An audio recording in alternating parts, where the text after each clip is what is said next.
नमस्कार. आज आपण बनवणार आहोत साबुदाण्याची खीर.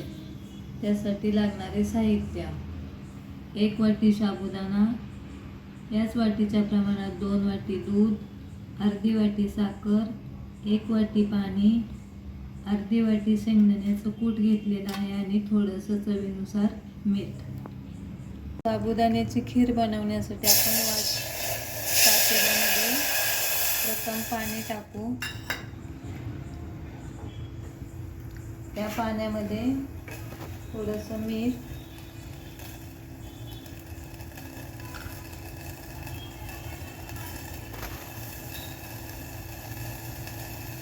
टाकल्यानंतर थोडं पाणी उकळून घेऊ आणि त्या पाण्यामध्ये दूध टाकूया.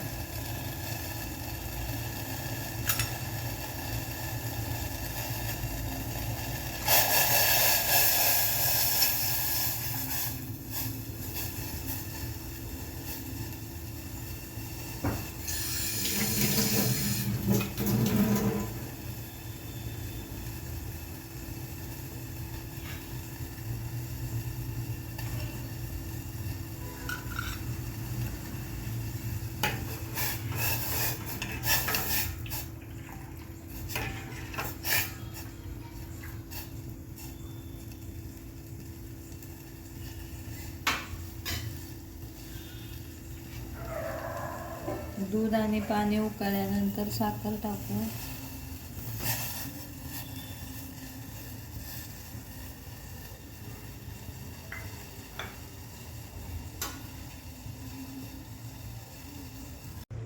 दूध उकळल्यानंतर त्याच्यामध्ये साबुदाणा टाकून घेऊ.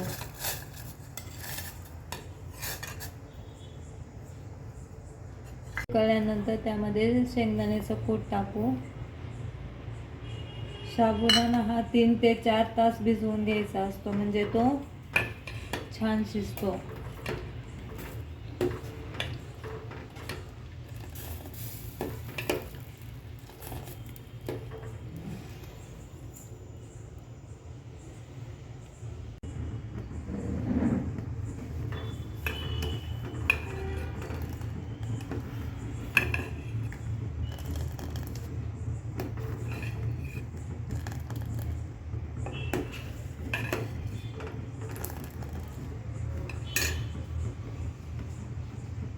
अशा प्रकारे ही साबुदाण्याची खीर तयार झाली आहे.